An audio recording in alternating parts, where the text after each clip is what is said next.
En enero de 1945, el Ejército Rojo arrasaba con las tropas alemanas en el frente oriental y la Armada norteamericana, por su parte, se encargaba del frente occidental.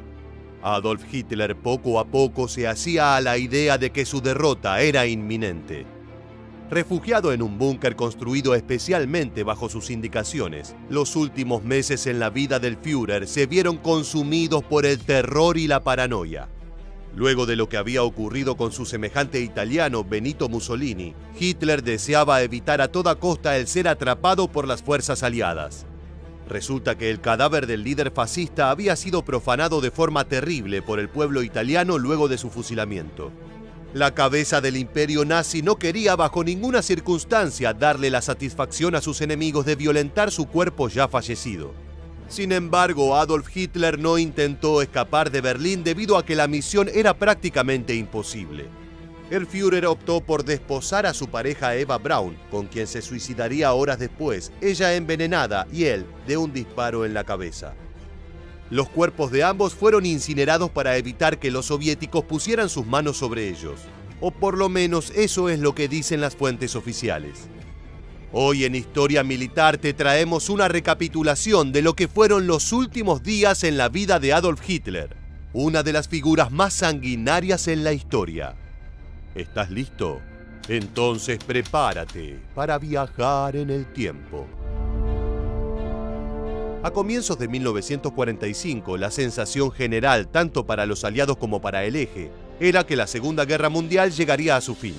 Esta conclusión del conflicto dejaba a Adolf Hitler totalmente desarmado frente a las fuerzas aliadas, pero el líder nazi estaba dispuesto a hacer todo lo que fuera necesario para evitar la derrota. Ante la amenaza tanto soviética como norteamericana, el Führer ordenó a todos los alemanes que tuvieran entre 15 y 70 años tomar las armas para defender su patria. Su ministro de Armamento, Albert Speer, trató de convencerlo de que no se trataba de una buena idea, ya que disponer de todos los hombres de la nación como soldados significaba frenar toda la industria alemana. Esto afectaba además el propósito armamentístico de Hitler, debido a que para continuar la guerra se necesitaban los ferrocarriles, la fabricación de armamento, comunicaciones y tareas logísticas que implicaban tanto alimentación como abastecimiento. Sin embargo, el austríaco hizo oídos sordos a los consejos de su ministro. Esto solo sería un ejemplo de la actitud aislada que comenzó a tener para con sus pares.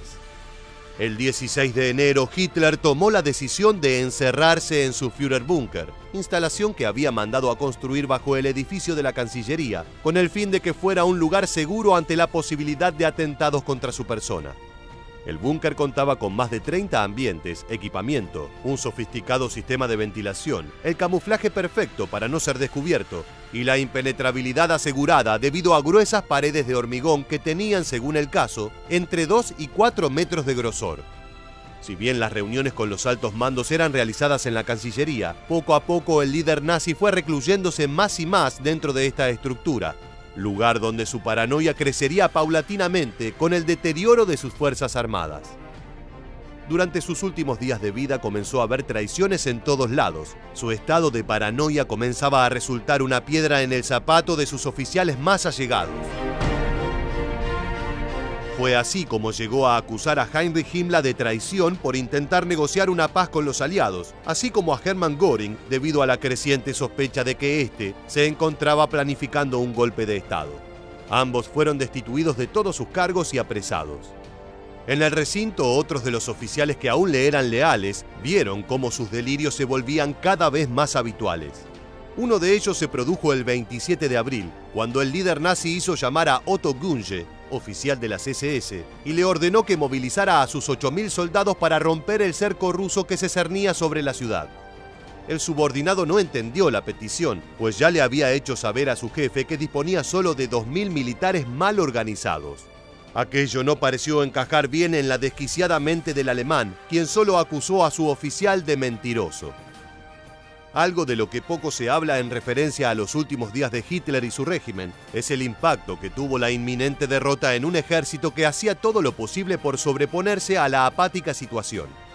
Como explica el historiador Anthony Weber en su ensayo Berlín, la caída 1945, Para el final de la guerra, algunos de los soldados más jóvenes comenzaron a beber compulsivamente y a tener relaciones sexuales de manera indiscriminada. La desesperación ante una posible y pronta muerte llevó a estos hombres a entregarse a los vicios para ignorar su situación. Lo mismo ocurría dentro del búnker donde el Führer se ocultaba. Era común que aquellos que rodeaban a Hitler vivieran entre borracheras, utilizando cualquier situación como excusa para destapar un aguardiente e ignorar que tenían a los aliados sobre la nuca. El 29 de abril de 1945, Adolf Hitler y Eva Braun, su pareja, contrajeron matrimonio dentro del búnker y se fueron a dormir. Prácticamente ninguno pegó un ojo esa noche, ya que eran conscientes de que sus horas estaban contadas.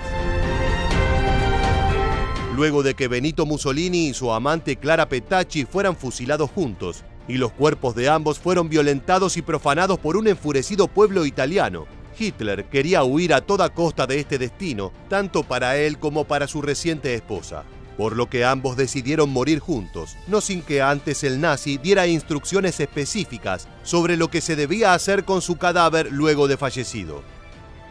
Al mediodía del 30 de abril, Hitler y su esposa se encerraron en una habitación.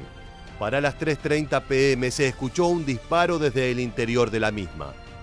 Cuando el oficial Martin Bormann y otros asistentes revisaron dentro del cuarto, encontraron al Führer con un disparo en la cabeza efectuado con su Walther PPK 7.65. Eva Braun también se encontraba muerta, pero la mujer había ingerido una cápsula de cianuro que la mató casi al instante. Los cuerpos de ambos fueron llevados a la superficie y cremados para evitar que los soviéticos se hicieran con los cadáveres. A la mañana siguiente, el Ejército Rojo conquistó Berlín y Stalin pidió que se le entregaran las pruebas de que su rival efectivamente había fallecido. Si bien el técnico y la asistente dental de Adolf Hitler fueron capturados para confirmar que los restos dentales que se encontraron enterrados en la Cancillería pertenecían al Führer y su esposa, Stalin descreía de esta versión de los hechos. Pero el líder soviético no fue el único en sospechar de la situación, por lo que numerosas teorías comenzaron a nacer sobre el verdadero destino final del austríaco. La más conocida afirma que Hitler escapó de Alemania en un submarino U-Boat con destino a América del Sur, para ser más específicos, a la ciudad de Bariloche en el sur de Argentina. Otra teoría explica que el líder nazi escapó a una base secreta ubicada en la Antártida. Pero estudios realizados sobre las ya mencionadas dentaduras en 1968, 1972 y 2017 respaldaron la versión oficial de los hechos. Llegamos al final de este video y queremos preguntarte: ¿crees que Hitler murió en su búnker el 30 de abril de 1945 o logró urdir un plan para escapar?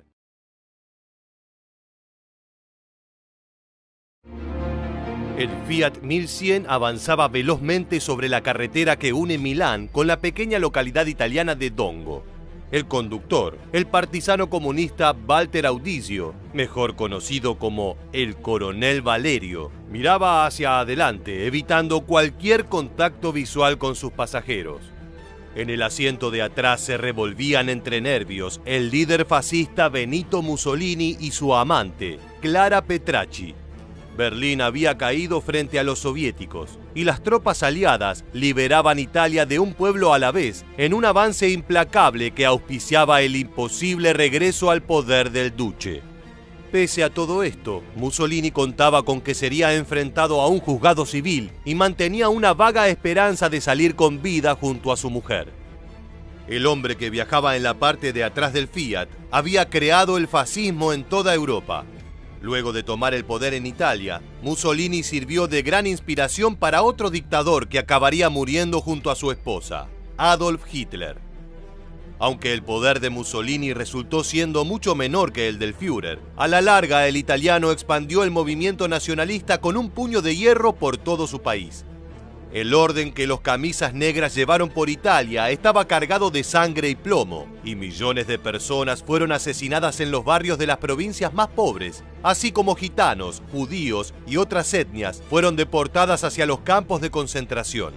La mayor diferencia entre Hitler y Mussolini es que el italiano presentó un desastre militar tras otro durante la Segunda Guerra Mundial, hasta el punto de perjudicar a sus aliados alemanes, lo que llevó a que la Wehrmacht se negara a combatir junto al ejército real italiano.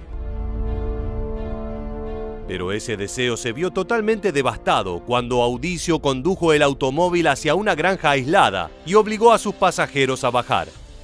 Allí esperaba un pelotón de fusilamiento formado por milicianos, rebeldes del Partido Comunista que habían combatido codo a codo con las fuerzas aliadas para liberar a Italia del yugo del fascismo.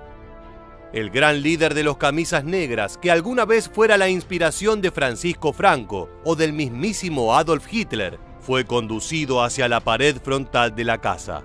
Allí enfrentó su destino final junto a la mujer que amaba. Existen varias versiones sobre los últimos segundos del duce, narradas por sus propios ejecutores. Uno dijo que se comportó como un cobarde y que no pudo mirar a los fusileros de frente. Otro asegura que se paró erguido, con la mirada altiva y ordenó en un grito: ¡apunten al corazón! Sea como fuere, Benito Mussolini murió el 28 de abril de 1945 a las 4 de la tarde, poniendo un punto final a la Segunda Guerra Mundial en Italia. Pero aunque la guerra contra el eje había terminado, los comunistas italianos consideraban que la muerte del duce debía ser un castigo ejemplar. Para finales de abril, Hitler aún permanecía en su búnker, pese a que el Ejército Rojo pisaba las calles berlinesas. Los cadáveres de Mussolini y su amante no fueron enterrados tras su muerte, sino que fueron cargados en un camión y transportados hacia Milán, ciudad a la que arribaron el 29 de abril. Aunque se prohibió tocar el cuerpo del fascista durante el traslado, una vez que llegaron a la metrópolis, los partisanos los expusieron públicamente en la Plaza Loreto.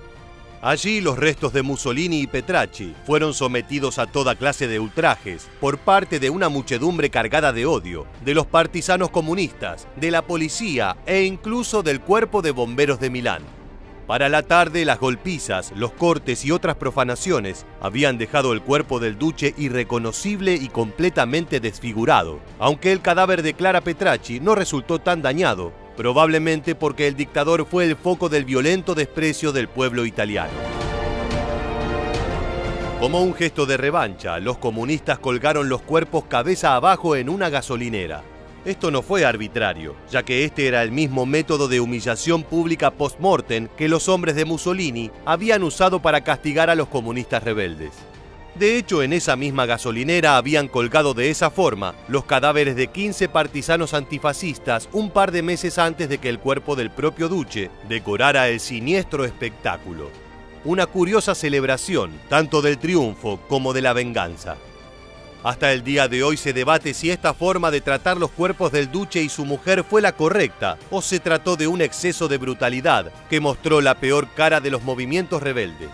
¿Y tú qué crees? Déjanos tu opinión en la bandeja de comentarios aquí debajo. Lo cierto es que la muerte de Mussolini impactó profundamente en el resto de los movimientos fascistas europeos e incluso terminó de delinear la muerte de Adolf Hitler. Con esto nos referimos a que varias fuentes aseguraron que el Führer, mientras se escondía en su búnker frente al avance de los soviéticos, recibió las fotografías de los cadáveres desfigurados del duce y de su amante. Fue la visión de estas atrocidades lo que, según relatos de Hermann Göring, llevaron a Hitler a ordenar que tras su suicidio, tanto sus restos como los de Eva Braun fueran quemados en el patio de la Cancillería. El Führer temía profundamente que sus cuerpos cayeran en manos de los comunistas para ser humillados públicamente y consideró que los ultrajes contra Mussolini y Petracci fueron acciones de salvajes, no de humanos.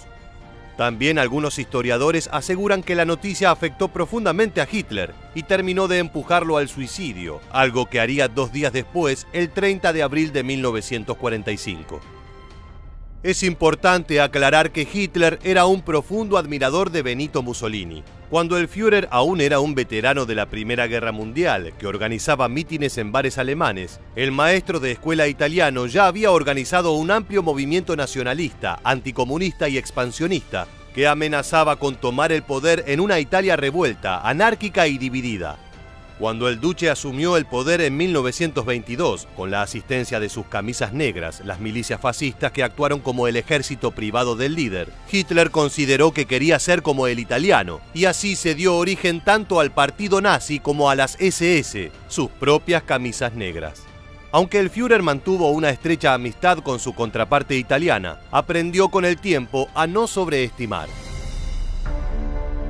Pese al éxito del régimen totalitario de Mussolini, que unificó todas las comunas italianas bajo una enorme bota militar que aplastaba a quienes se oponían. Durante la Segunda Guerra Mundial, la actuación de Italia fue paupérrima, casi nula.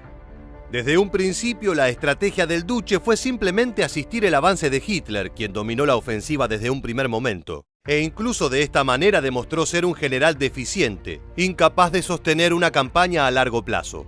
En parte esto se debió a la propia lucha anticomunista que las fuerzas italianas llevaban en sus propias tierras, especialmente en el sur, donde los partisanos contaban con el apoyo de la gran mayoría del pueblo.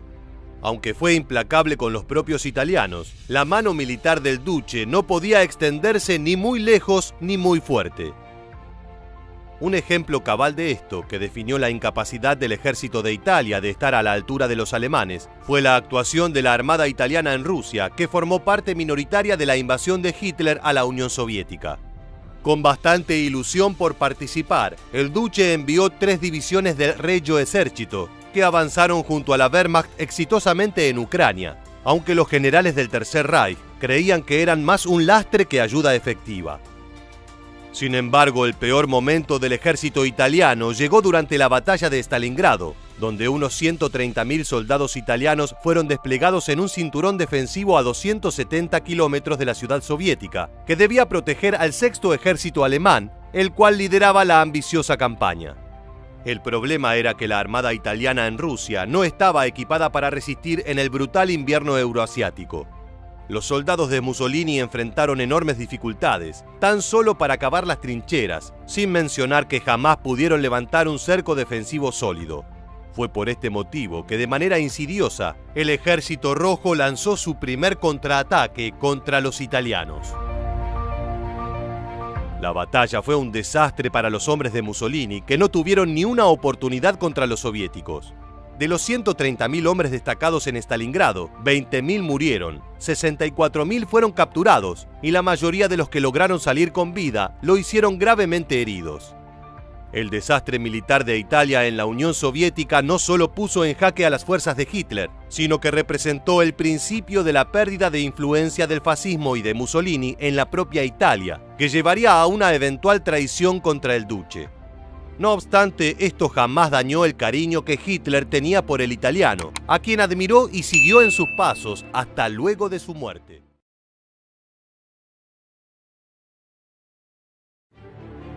A finales de 1922, Vladimir Lenin, el líder de la Revolución de Octubre, escribió su testamento. Tenía menos de 60 años, pero su vida había estado llena de sobresaltos y acción. Conocía la gloria y también el sufrimiento, ya que se puso al frente de la rebelión que derribó a los emperadores de Rusia e instauró un régimen comunista. Aquello no había salido gratis, y casi de manera inmediata la nación se sumió en una cruenta guerra civil que la desgarró por completo. El propio Lenin fue víctima de un intento de asesinato y aunque conservó la vida, su salud se deterioró hasta el punto en que terminó confinado a una silla de ruedas. Sabiendo que su muerte estaba cerca, redactó su última voluntad. En ella advirtió a sus compañeros sobre Joseph Stalin, uno de los jerarcas del Partido Comunista, presagiando que si no lo apartaban del poder, Rusia correría un gran peligro. Estas fueron sus palabras. El camarada Stalin, que se ha convertido en secretario general, tiene hoy una autoridad ilimitada concentrada en sus manos, y no estoy seguro de si será capaz de utilizar esas atribuciones con la suficiente cautela. Pocos se imaginaban que el testamento era casi profético y que en los años siguientes la Unión Soviética quedaría atrapada en las garras de Stalin, que se convertiría en uno de los dictadores más poderosos de la historia. Hoy, en este nuevo episodio de Historia Militar, te contaremos cómo era un día en la vida de Joseph Stalin. ¿Estás listo? Pues entonces, prepárate para viajar en el tiempo. Stalin nació el 18 de diciembre de 1878 en Georgia, es decir, en la periferia del Imperio Ruso, con el nombre de Josip Vissarionovich Dugashvili. Se crió en el seno de una familia humilde y violenta. Su padre era un zapatero alcohólico que tomó la costumbre de moler a golpes a su hijo. Falleció cuando Stalin tenía 10 años y a partir de entonces quedó bajo el cuidado de su madre, una ama de casa. Buscando que el niño tuviera una mejor vida que sus progenitores, lo enroló en un seminario religioso para que hiciera la carrera de sacerdote cristiano. Si bien el muchacho demostró ser un alumno brillante, tan solo completó 8 años de estudio debido a que descubrió las ideas del marxismo. Desde entonces dedicó su vida a derribar al zarismo, hacer la revolución y volver realidad el sueño de un mundo comunista. Cuando tenía casi 30 años, Stalin lideró una pandilla de bolcheviques en Georgia con la que organizó diversos atentados contra la monarquía rusa. Uno de sus golpes más famosos fue el robo al Banco Imperial en 1907, un violento asalto que dejó 40 civiles muertos y 50 heridos. La pandilla consiguió hacerse con una inmensa fortuna, pero el partido bolchevique condenó la acción, tildándola de temeraria y salvaje. Stalin, sin embargo, hizo caso omiso de las críticas y continuó su carrera revolucionaria al lado de Lenin.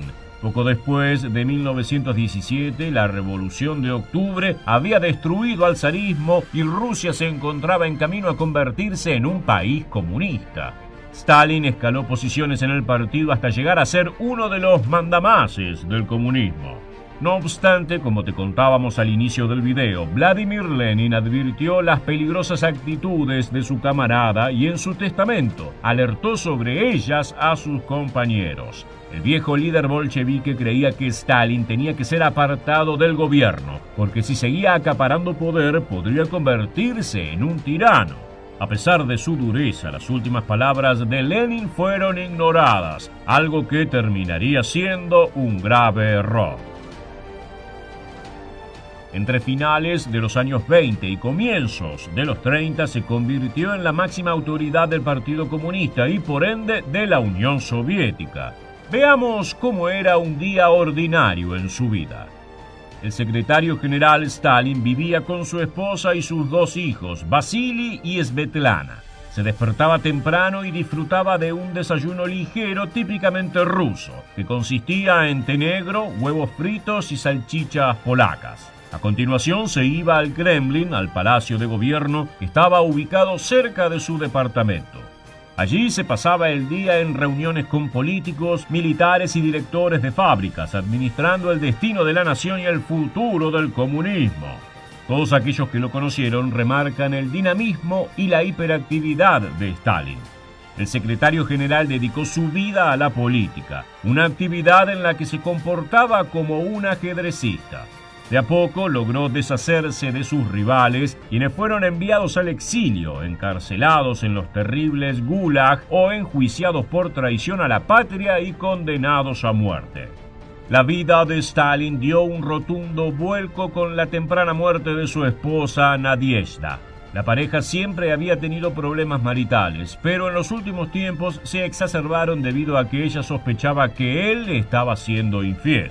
Muchos habían visto al secretario general coqueteando con la peluquera del Kremlin y con la hermana de uno de sus oficiales, y los rumores habían llegado a oídos de su esposa. El 9 de noviembre de 1932, luego de una cena con amigos que terminó con el matrimonio discutiendo, Nadiezhda se retiró a su habitación, apuntó una pistola a su pecho y se disparó en el corazón. La versión oficial dijo que fue un accidente, pero el hecho nunca fue del todo esclarecido. Tras su muerte, Stalin se sumió en una profunda depresión y alteró de manera significativa su rutina. A partir de entonces, pasó la menor cantidad de tiempo posible en el Kremlin y trasladó sus actividades a su daya, es decir, a una casa de campo ubicada en Kunsk. Fue afectado por el insomnio y sus horarios quedaron trastornados de manera irreversible. Tomó la costumbre de despertarse a las 11 de la mañana y desayunar al lado del teléfono, atendiendo llamados y respondiendo consultas de los jerarcas del Partido Comunista. Luego de almorzar recibía entre 5 y 20 personas por día que solicitaban reuniones con él para discutir distintos asuntos de gobierno. Su rutina culminaba con una cena acompañado de amigos y camaradas, tras lo cual Stalin se relajaba mirando una película. Sus favoritas eran las de vaqueros estadounidenses, aunque jamás lo admitió en público. Antes de acostarse tomaba una copa de vino de Georgia, ya que estaba convencido de que lo ayudaba a mejorar el sueño. No volvió a casarse, pero comenzó una relación con Valentina, el ama de llaves de su casa de campo. Confiaba en ella más que nadie. Le encargó el cuidado del hogar y también de su salud, ya que el dictador sufría de psoriasis, infecciones de garganta y arterioesclerosis. En tiempos de la Segunda Guerra Mundial, el poder de Stalin ya se había consolidado y prácticamente no había quien se atreviera a oponerse a él. El conflicto bélico fue el desafío más grande a su liderazgo, pero el secretario general se puso al frente de la campaña. Su rutina se volvió incluso más frenética. Se dice que trabajaba hasta 16 horas por día y utilizaba el tiempo sobrante para dormir en el sillón de su oficina. Se levantaba a las 12 del mediodía y mantenía reuniones con sus generales hasta la madrugada siguiente. Sus oficiales tuvieron que adaptar sus horarios a los de Stalin, lo que significaba que tenían que estar preparados para ser convocados a las 3 de la mañana o a la hora que sea para acudir a un encuentro con el dictador. Finalmente, y pese a los embates del nazismo, la Unión Soviética emergió victoriosa de la guerra y se convirtió en una potencia mundial. El 1 de marzo de 1953, el secretario general se encerró en su oficina y durante largas horas no volvió a ser visto. Sus subordinados estaban preocupados por él, pero nadie se atrevía a ingresar sin permiso a la estancia. Cuando lo hicieron, se encontraron con el dictador tendido en el suelo, agonizando, víctima de un derrame. Falleció 5 días después. Stalin murió en la cima de su poder, venerado por millones de rusos y odiados por otros tantos. Llegamos al final del video y queremos preguntarte, ¿qué opinas de Stalin? Déjanos tu respuesta en la bandeja de comentarios aquí debajo y no olvides suscribirte a nuestro canal para conocer muchos más sucesos militares que dejaron su huella en la historia.